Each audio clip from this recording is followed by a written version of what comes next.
আসসালামু আলাইকুম রাহমাতুল্লাহ। আজকের ভিডিওটা খুবই গুরুত্বপূর্ণ, ইম্পর্টেন্ট।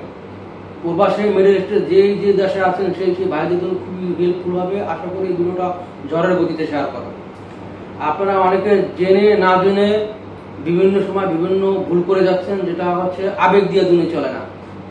আপনারা আবেগের বসে অনেক সময় অনেকের ভিডিও দেখে, কারণ প্রবাসে যেহেতু আমরা মনে করেন যে কাজের শেষে একটা টাইম পাই, সেই টাইমটায় মোবাইল দেখি, সেই ক্ষেত্রে অনেক ভিডিও আমরা দেখি। সেই ভিডিও দেখে ইনএক্সপায়ার হয়ে অনেক সময় দেখা গেছে আবেগে আমি ওটা ভিডিও করে ফেললাম। জেনে শুনে এই ধরনের ভুল করবেন না, আর কখনোই কোনো ধরনের গুজব ছড়াবার চেষ্টা করবেন না। সত্যটা যদি পারেন তুলে ধরবেন, আর সত্যটা তুলে ধরতে না পারেন তাহলে গুজবে কাম না দিয়ে, মনে করেন গুজবে কাম দিয়ে একটা আবেগকৃত একটা ভিডিও করলেন, সেই ভিডিওটা আপনার সমস্যা হবে বা আপনার ভিডিওটার কারণে প্রবাসী আর এক ভাইয়ের সমস্যা হবে। যারা এখন মনে করেন গিয়ে স্যালারি পেয়ে হাতে নিয়ে বলতেছেন যে পাঠাবো না, হুন্ডি করবো, এই করবো, সেই করবো, দেশের ক্ষতি হবে। টাকা না পাঠিয়ে আপনি যদি ভাবছেন যে টাকা না পাঠালে বুঝি আমি সরকার পতন করতে পারবো, এটা সম্পূর্ণ ভুল ধারণা। কারণ টাকা না পাঠালে সরকার কোনোদিন পতন করতে পারবেন না। যদি তার পতন হয় তার একদিন এমনিতেই হবে। যদি বাংলাদেশের মানুষ চায় তার পতন করতে, অবশ্যই একদিন করতে পারবে। আর আপনি যদি রাজপথের এতই লড়াকু সৈনিক হয়ে থাকেন, তাহলে সরাসরি গিয়ে রাজপথে গিয়ে লড়েন। কারণ মোবাইল, ফেসবুক, টিকটকে, ইউটিউবে এই বিভিন্ন ভিডিও বানিয়ে মনে করেন যে ভুলভাল তথ্য দিয়ে সেইটা মনে করেন আপনি নিজে বিপদে পারবেন আর আরেকজনকে বিপদ ডেকে আনবেন। যারা মিছিল মিটিংয়ের সাথে সম্পৃক্ত ছিল দেখছেন তাদের অবস্থাটা কি হয়েছে। সেই ক্ষেত্রে আমি সতর্ক করার জন্য এই ভিডিওটা, আমি কোনো সামসামি করার কোনো ভিডিও না, যেটা সতর্ক করার জন্য।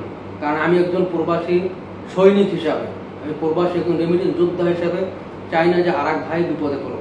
তো আপনারা যারা মনে করেন টাকা পাঠাতে না চাচ্ছেন, আমি বলবো প্রত্যেকে টাকা পাঠান। কারণ টাকা না পাঠিয়ে আপনি যদি চাচ্ছেন যে সরকার পতন করবেন, কোনোদিনই সম্ভব না। বর্তমান দলীয় সরকার যতক্ষণ পর্যন্ত বাংলাদেশের মাটি আছে ততক্ষণ পর্যন্ত তারা কোনোদিন তাদেরকে পতন করতে পারবে না। এটা 100% আপনি আমার কথাটা লিখে রাখেন, যদি আপনি ভুলে যান আমার কথাটা। নচেত আমার এই ভিডিওটা আপনি ডাউনলোড করে আপনার মোবাইলে রেখে দিবেন যে এই কথাটা কি বলছিল। তো আমি সেই ক্ষেত্রে বলছি যে আজে বাজে মন্তব্য না করে ফেসবুকের মাধ্যমে আপনার রাজনীতির প্রভাব না দেখিয়ে যদি পারেন সরাসরি গিয়ে রাজপথে দেখান। কারণ এই ফেসবুকের যে আপনি বর্তমানে যে আমরা আবেগ দিয়ে অনেক সময় অনেকে ভিডিও করে থাকি, সেই আবেগে আপনি ক্ষতিগ্রস্ত হচ্ছেন, কিন্তু আপনি বুঝতে পারতেছেন না। বর্তমানে প্রত্যেকটা দেশে যে আমাদের এম্বাসি আছে, দূতাবাস আছে, সেখানে প্রত্যেকটা মানুষকে নোট করা হচ্ছে। সেই নোটের কারণে আপনি বিপদে পড়তে পারেন, আপনার পাশের মানুষ একদিন বিপদে পড়তে পারে। অতএব এই আবেগকৃত ভিডিও এগুলো থেকে বিরত থাকুন।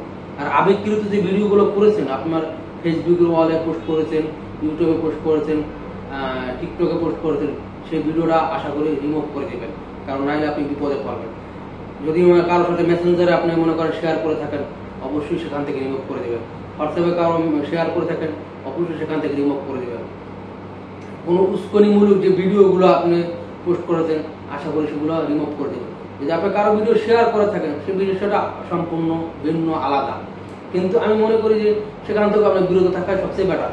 কারণ এই ফেসবুক, সোশ্যাল মিডিয়ার মাধ্যমে কখনোই বাংলাদেশের সরকারকে পতন করতে পারবেন না।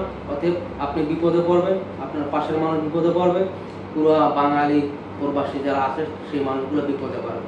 অতএব যেন এই বিপদে কেউ না পড়ি, সেক্ষেত্রে আমি সতর্ক করতেছি।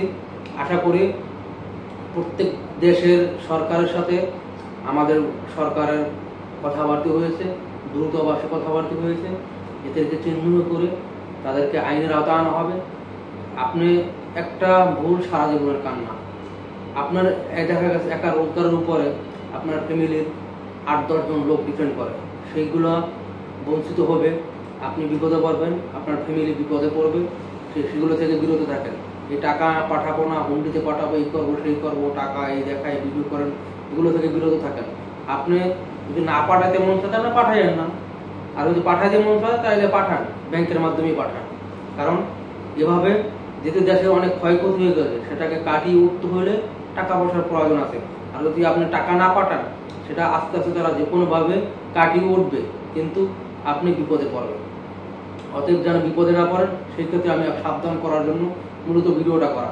জানি আমার এই ভিডিওটা অনেকেই আমাকে দালাল বলবে, গালিগালাজ করবে, কারণ আমি আরবিতে একটা ভিডিও করছিলাম যে যেহেতু আমি একজন প্রবাসী সৈনিক, প্রবাসী যোদ্ধা হিসেবে আমি একজন দেশের মানুষ, বিপদে পড়ে সাথে জেনে করুক না জেনে করুক ভুলবশত হয়ে গেছে, সেই ক্ষেত্রে আমি তাদের জন্য মাপ চেয়েছি। সেখানে অনেক অনেক নেতিবাচক কমেন্ট টমেন্ট এগুলো করছে অনেকে, এটা গোটা কয়েক মানুষ। আমি কখনই মানে মিথ্যা প্রচার মানে মিথ্যা বানোয়াট কিছু কাউকে বলার চেষ্টা করি না। সাবধান করার জন্য আমি সবসময় যেটা আসলে হক কথা সেটা বলার চেষ্টা করি। আমি কোনো রাজনীতি করি না, কোনো দলের সাথে কোনো সম্পৃক্ত নাই, কোনো কালে ছিলাম না, ভবিষ্যতেও না থাকারই সম্ভাবনা বেশি। কারণ আমি একজন সাধারণ মানুষ, আমি খেটে খাবো, আর আমি যদি খাটতে না পারি তাহলে আমার পেটে ভাত জুটবে না। রাজনীতি কখনো আমার খাওয়ান দিবে না, অর্থাৎ রাজনীতি করি না। টুকিটাকি যতটুকুই আমি কথা বলতে পারি সেটা থেকে যদি একজন উপকার করতে পারি করব, কারো ক্ষতি করবো না, না দেশের ক্ষতি করব না অন্য কারো ক্ষতি করব। তো অতএব আসলে এই সাবধানতা করার জন্য আমি এই ভিডিওটা করা। আশা করি ভিডিওটা গুরুত্বের ভিতরে নেবেন। তো এই পর্যন্তই, সবাই ভালো থাকবেন, সুস্থ থাকবেন, আর যার যা মন্তব্য সেটা করতে পারেন। আশা করি এখানে নেগেটিভ কোনো মন্তব্য করার কিছু না, যদি সম্ভব হয় পজিটিভ মন্তব্য করার, কারণ আমি পজিটিভ নিয়ে কথা বলেছি। আমি একজন আমার প্রবাসী ভাই, প্রবাসী সৈনিক হিসাবে, প্রবাসী রেমিটেন্স যোদ্ধা হিসাবে আমি এই সতর্কতা করলাম। আর মাননীয় প্রধানমন্ত্রীকে আমি বলতেছি, বর্তমান তথ্য প্রযুক্তি মন্ত্রীকে বলতেছি, প্রবাসীর যে ন্যায্য যেটা পাওনা সেটা আপনারা বুঝিয়ে দেবেন।